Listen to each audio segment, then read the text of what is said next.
Masu kallonmu barkanmu da kasancewa da ku a cikin shirinmu na ilimin zamantakewa da ke zuwa muku daga tasharmu na Dimokuraɗiyya TV.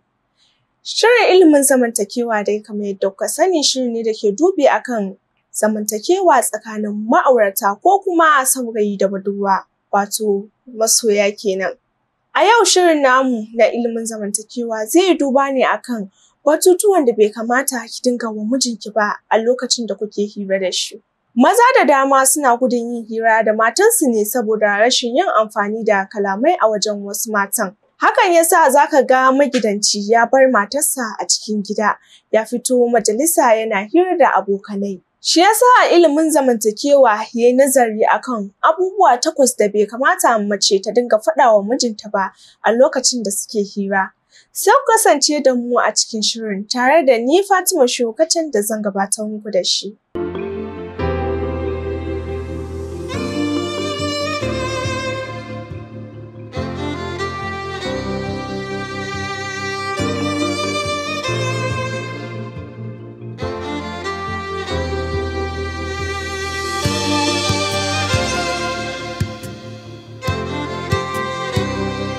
To madalla, kamar da yadda kuka ji a yau ilimin zamantakewa zai duba ne akan abubuwa 8 da bai kamata mace ta dinga faɗa wa mijinta ba a lokacin hira.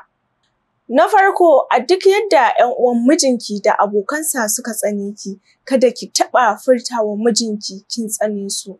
A kullum kada ya taɓa jin wasu mugayen kalamai daga bakinki zuwa gare su. Ko da kuwa a bayan idon shi kina faɗa. Saboda ko da yana son ki idan kina faɗan wasu kalamai akan abokan shi ko kuma 'yan uwan shi, zai dinga tunanin cewa anya ko son shi kike yi ko kuma ya dinga jin wani iri a cikin zuciyar shi kamar cewa ba kya son abokan shi ko kuma 'yan uwan shi. Na biyu, kada ki taɓa nuna wa mijinki gazawarki a gare shi. Idan akwai ta inda ya gaza, sai ki samu wasu hanyoyi da za ki bi domin fahimtar da shi.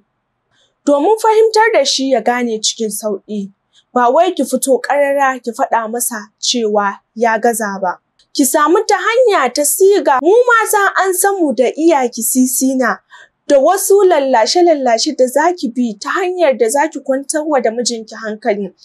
Idan ya gaza a gare ki, ta cikin ruwan sanyi ta hanya sauƙaƙƙiya za ki bi ki faɗa wa mijinki cewa ya gaza yanda zai fahimce ki kuma ya gyara. Ba wai za ki fito ƙarara ki faɗa masa cewa ba wai za ki fito ƙarara ki nuna mai gazawarki. Ba wai za ki fito ƙarara ki nuna mai cewa ya gaza miki ba ne. A'a, ta wasu hanyoyi za ki bi yadda zai fahimta cikin sauƙi. Na uku, kada ki taɓa nuna wa mijinki ɓacin ranki akan wani al'amari na kuɗi da ya hana ki ko bai baki ba, ko bai baki a wadace ba. Ko yaya mijinki ya baki abu, ki kasance mace ta gari, mai karɓan abu komin ƙanƙantan shi.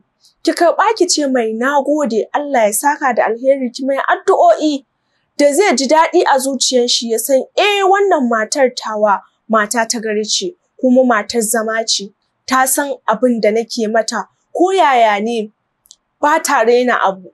Wani za ki gani yana da abun ba wai bai da abun ba amma saboda ya gwada ki ya ga shin ke kina da rainuwa ko baki da shi, hakan zai sa ya baki kaɗan.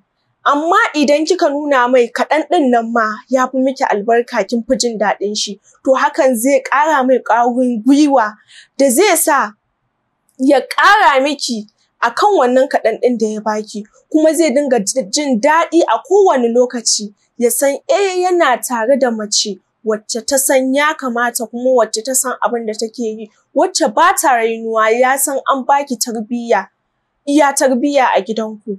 Saboda ko da yaushe in ya baki abu ke mai karɓa ne ki ce Allah ya sanya alheri komin ƙanƙantan wannan abun. Hakan zai ƙara son ki a cikin zuciyar mijinki. Na 4, mu mata zuciyarmu na da rauni. Kada ki sake ki taɓa faɗa ma mijinki tsanan da wasu 'yan uwanki ko kuma iyayenki suke mai. Saboda ke za ki iya mantawa da wannan abin da kika faɗa mai, amma shi abin nan ko da yaushe yana nan a cikin zuciyar shi, musamman ma idan ya gansu. Wani zubin za ki ce maybe ko ana sha'ani, Ƙilan ana sha'ani za ki leƙa musu ko kuma wani abu, zai ce miki ba za ki je ba saboda wannan abun yana cikin zuciyar shi. Zai ce ai ba san shi suke yi ba, so ko me zai yi ba zai burge su ba. Kar ki sake kina mata ki dinga furta wa mijinki irin wa'innan kalaman cewa 'yan uwanki ko iyayenki ba sa son shi a lokacin da kuke hira. Za ka ga wani daɗin hira zai sa ki ta faɗin a'a, ki san me kike faɗa a yayin da kike hira ke da mijinki. Ba komi ya kamata ki dinga faɗa mai ba. Idan kina faɗa mai cewa 'yan uwanki ko wasu iyayenki ba sa son shi, shi yana da wannan riƙon a cikin zuciyar shi. Ke kin faɗa mai ne wai saboda ki ce mai gashi nan ya san yanda zai bi da su ko yaya. A'a, ba haka ya kamata ki faɗa mai. Bai ma kamata kwata-kwata ki faɗa ma mijinki cewa wasu 'yan uwanki ko iyayenki ba sa son. Ko da shi ne ya gano hakan cewa ba sa son ki, ce mai za ki yi. Mai gida ko kuma a'a masoyi, ba wai ba sa son ka ba ne. Maybe dai ko ƙilan baka fahimce su ba ne. Shi yasa ka san kuma jinin wani da wani bai cika haɗuwa ba. Abin da kawai za ki iya faɗa mai kenan, ba wai ki ce mai cewa sun tsane shi ba ko kuma ba sa ƙaunar shi. Saboda haka wannan lamari kawai ki bar shi tsakanin ke da su, amma kada ki sake ki taɓa wa mijinki hirar hakan. Na biyar, kada ki sake.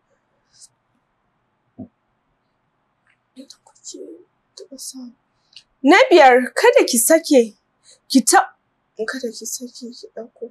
Na biyar, kada ki sake ki ɗauko hiran wata matsala da kuka taɓa samu a baya ke da mijinki. Ko da kuwa hirar da kuke yi ya shafi wannan matsalar da kuka samu ke da mijinki, ki nemi ta hanya ta sigar da za ki kauce ma dawo da wannan lamarin.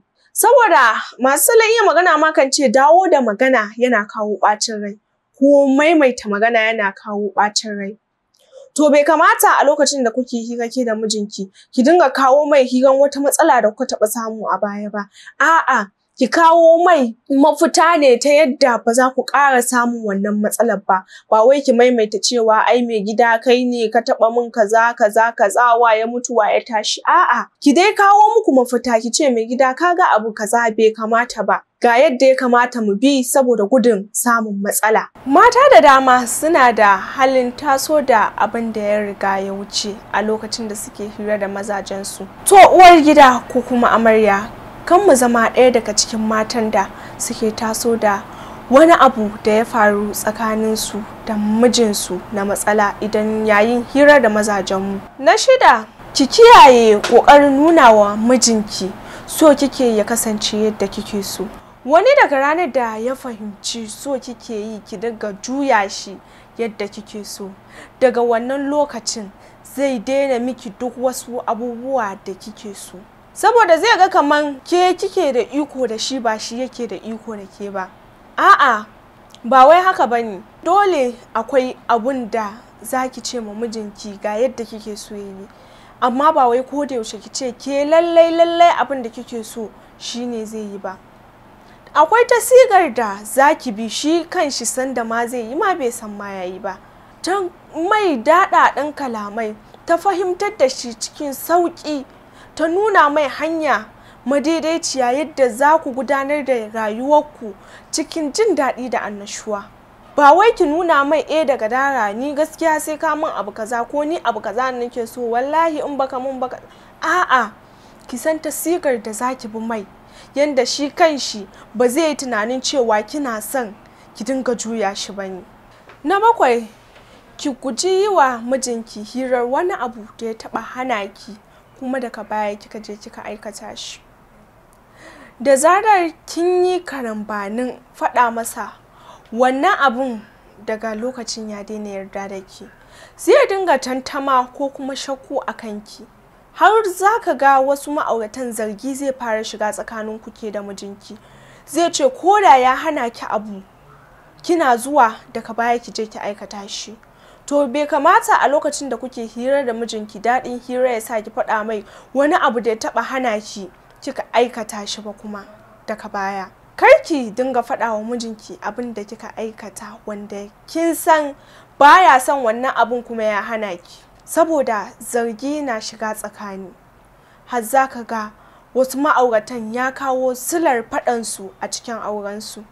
ko kuma in soyayya ne suke yi, kaga wannan abun ya kawo sanadiyar rugujewar soyayyarsu, saboda zai fara zarginta, taga kamar bai yarda da ita ba, kuma ba laifin shi bane, laifin ki ne.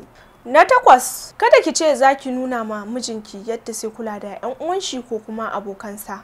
Muddin suka fahimci kina da hannu a cikin wasu abubuwan da yake musu, har wanda ma baya musu, za su ce ke ce nan kika sa shi, ko da ko ba ke bace. To a duk lokacin da ya nemi shawaranki, lokacin ne zaki bashi shawara da ya kamata, ba wai ki ce kai ya musu abu ko kai ya mai 'yan uwan shi, ba wai ke da kanki ki taso mai da hirar 'yan uwan nashi ko abokansa cewa abin da wacce take yi bai kamata, ko kakkama wancan kaza ko kakkama wancan kaza. Zai iya zuwa ya faɗa musu cewa matana ta ce ga abin da ya kamata in muku, ko ka in muku abu kaza.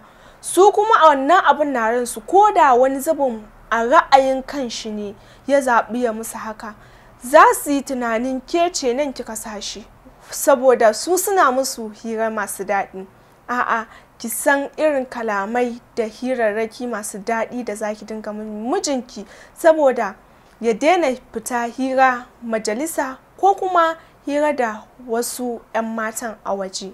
To da fatan 'yan uwana mata kun ji wannan abubuwa 8 da bai kamata mace ta dinga faɗawa mijinta ba a lokacin da suke hira.